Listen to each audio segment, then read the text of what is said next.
Hello and welcome to the CNY Business Connection. I'm Jason Weinstein. Coming up on this week's show, the cost of rising food prices, what it means to one Central New York family. Plus, we'll go behind the scenes at Tarjac, a Central New York customization company making waves on the national stage. But we'll begin with the latest in business news from around the area.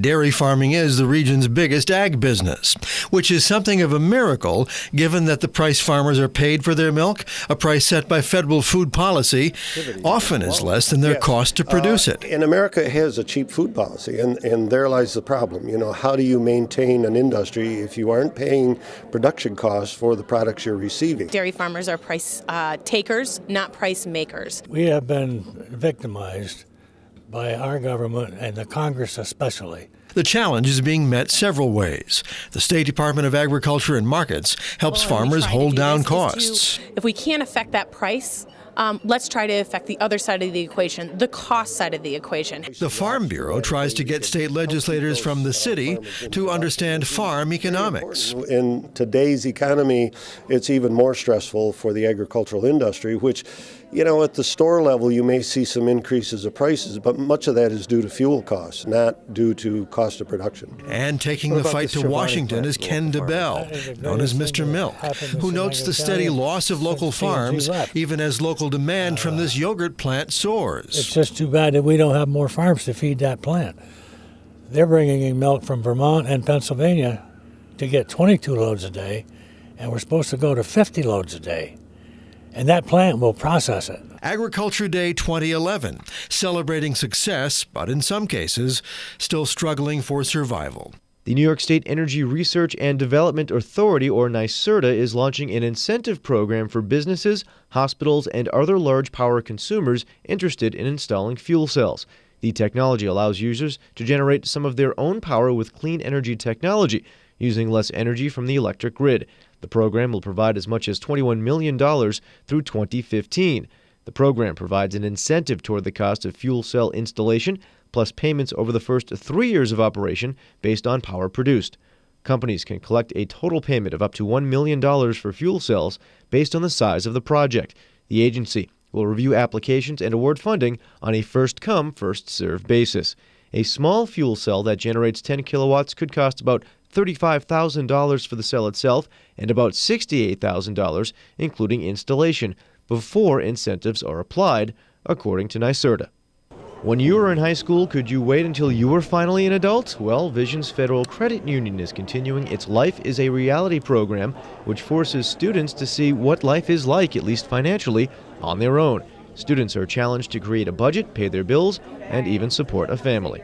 Biggest shock is what they think it's like out there, as far as they see a gross pay and then what their net pay actually ends up being, and the shock of how much stuff everything really is. The most shocking is definitely the daycare. I'm single right now, so I'm still doing as I'm single, but daycare can be up to almost $1,000 a month, which is crazy. Students also said this experience already has them thinking about how to pay for college after they graduate high school. A glimmer of hope for some of the unemployed. Tioga Downs and Nichols will soon be hiring. The Racino held a job fair to recruit staff for the upcoming horse racing season, which starts May 9th and runs through September. The jobs range from part-time to full-time and seasonal. If you didn't get a chance to apply while the fair was going on, there are still plenty of positions available. Total about 60.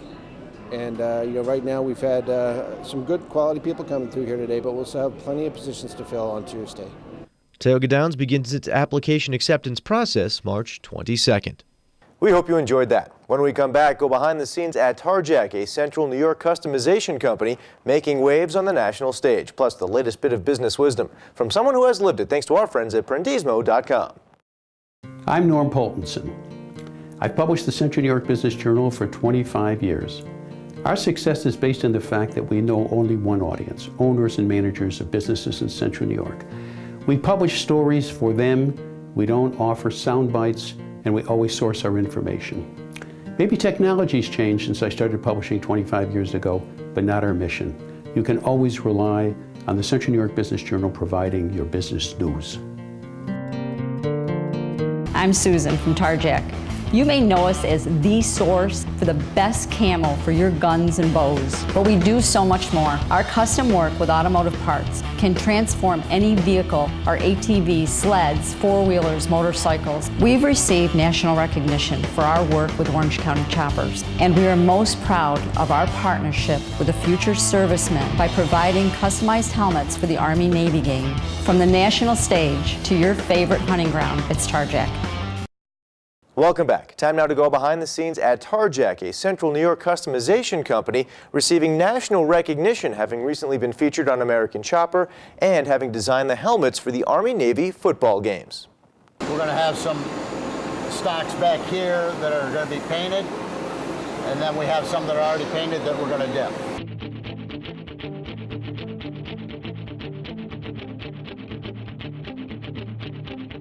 The raw black stock. It's already been tooled up, fixtured for processing. He's going to paint this.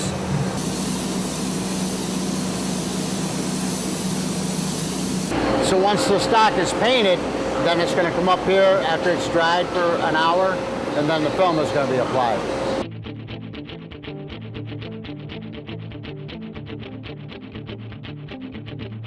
The film is it's a kind of a hard plastic at this state.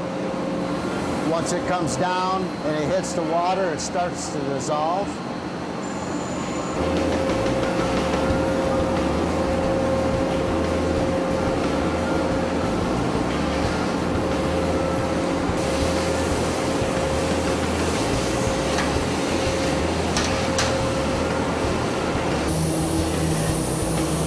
Just taking them off the line.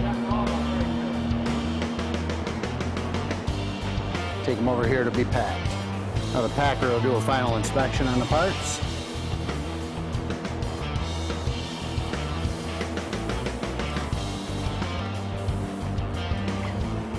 Placing them in a protective sleeve.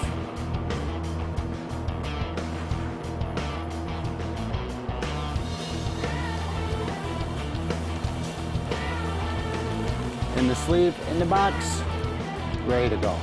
We hope you enjoyed that. Time now to turn things over to our friends at Prendismo.com for a bit of business wisdom from someone who has lived it. Prendismo, partnering with entrepreneurs for success.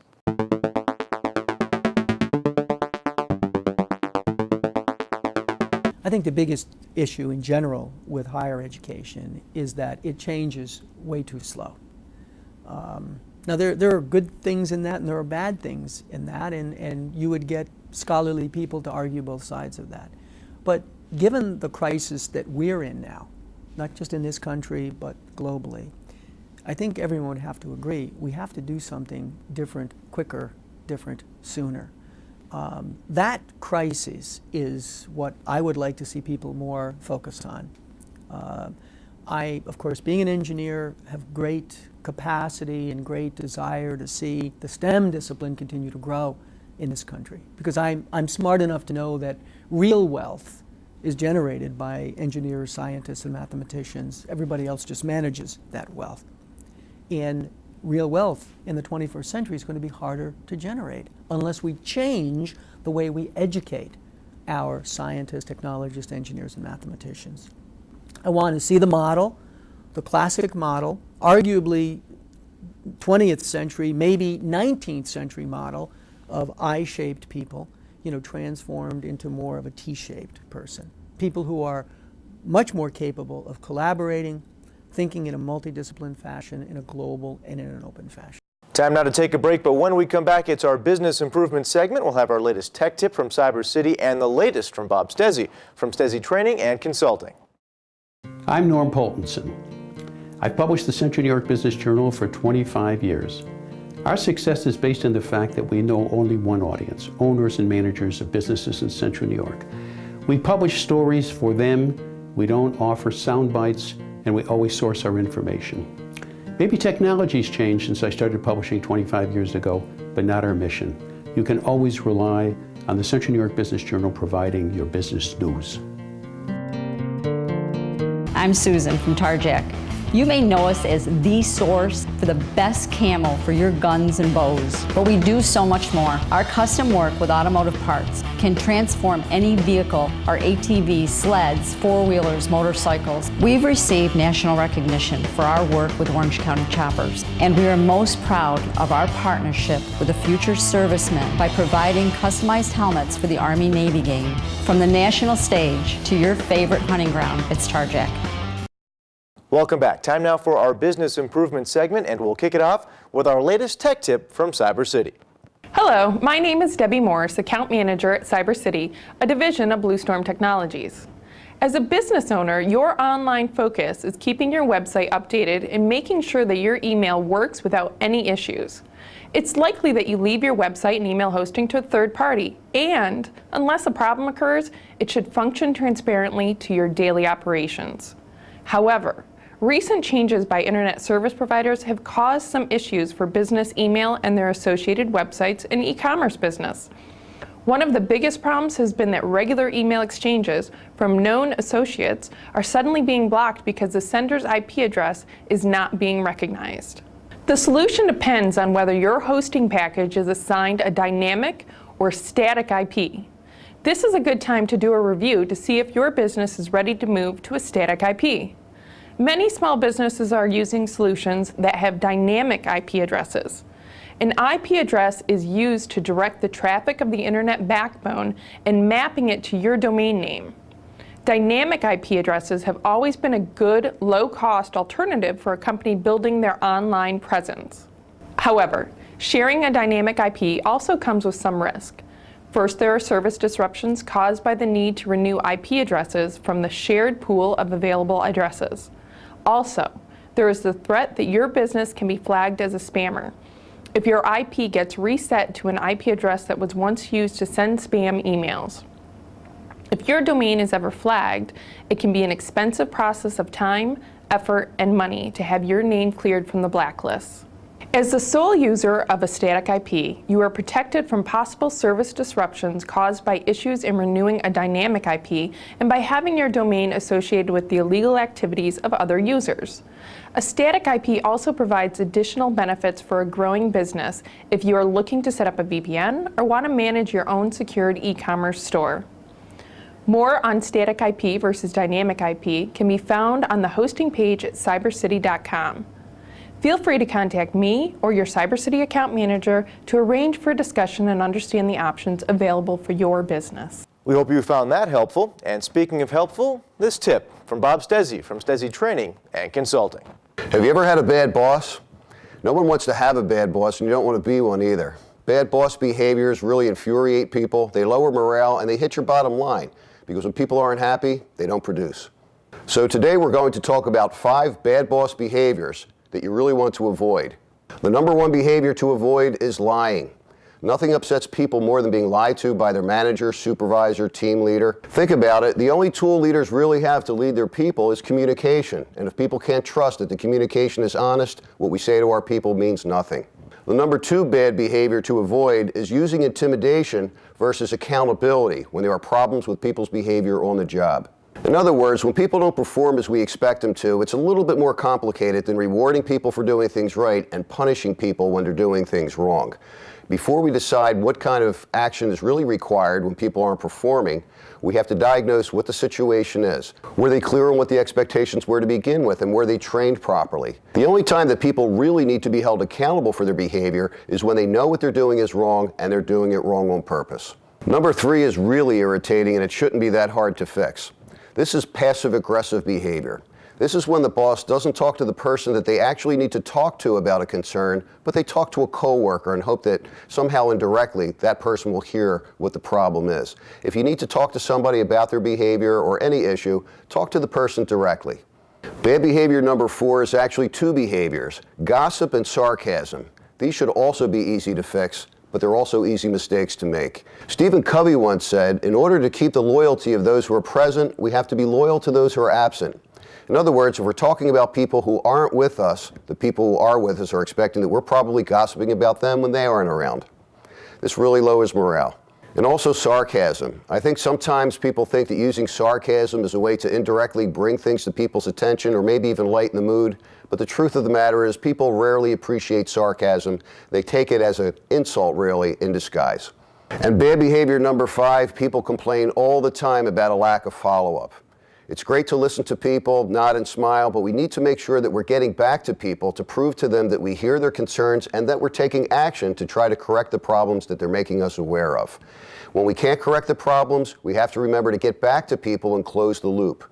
I think one of the biggest problems with follow-up is not a lack of action, but when we can't correct a situation, we often forget to get back to the employee and tell them why it can't be corrected. A very simple principle to help you follow up more effectively is to not overpromise. If you overcommit yourself, you will underdeliver, and that'll make you lose integrity even if you're the most honest person in the world. We hope that you found our 5 tips on bad boss behaviors are helpful, and if you avoid these behaviors, you're more likely to be a more effective leader on the job. If you'd like more information, or if you'd like to bring in an in-house workshop on how to be a more effective leader on the job, contact Stesi Training by phone or visit our website, stesitraining.com. Thank you. Our thanks to Bob for that. When we come back, the cost of higher food prices and what it means to one Central New York family. I'm Norm Poltenson. I've published the Central New York Business Journal for 25 years. Our success is based on the fact that we know only one audience, owners and managers of businesses in Central New York. We publish stories for them, we don't offer sound bites, and we always source our information.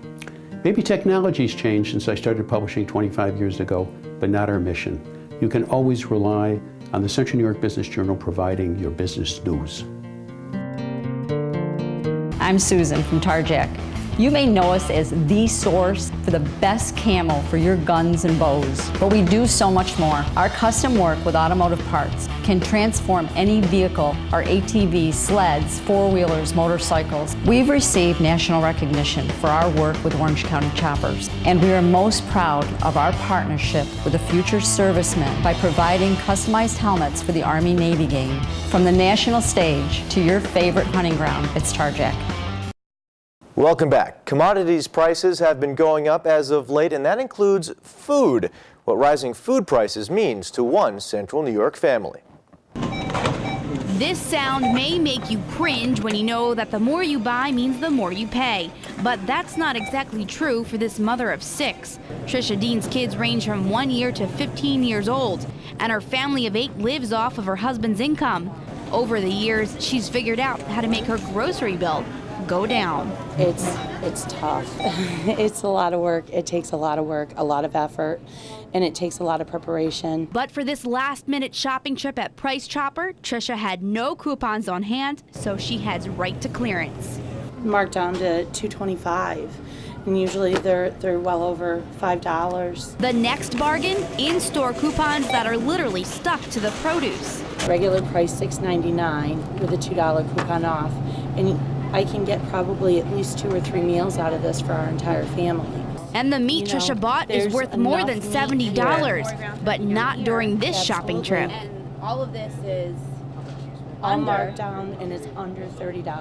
Trisha says one of the biggest deals you can find is on cereal. Here at Price Chopper, all types of cereal, their brand is $2. Meanwhile, the national brand is double the price. And in some cases, even when the national brand is on sale, you still can't get it this cheap. A lot of times they actually come from the same exact company. They're just put into different packaging for each of the different stores. And who says a healthy lifestyle can't be cheap? That is insanity. I'm sorry. So you're going to get this, huh? Well, absolutely. $3.99 for organic milk with $3 off each gallon. 99 cents for a gallon of milk. As Trisha heads to check out, she eyes up some more bargains, then gets ready to find out her savings. Okay, you save $23.50. You're at 70 cents off per gallon, and $1.90 is your change today. After going in empty-handed, Trisha found enough in-store deals to save more than a third of what her bill would have been. It was over $75, and I got it all for $48.10. Now that's a successful shopping trip. And that does it for this episode of the CNY Business Connection. Thank you very much for joining us. Until next time, I'm Jason Weinstein. Have a good one.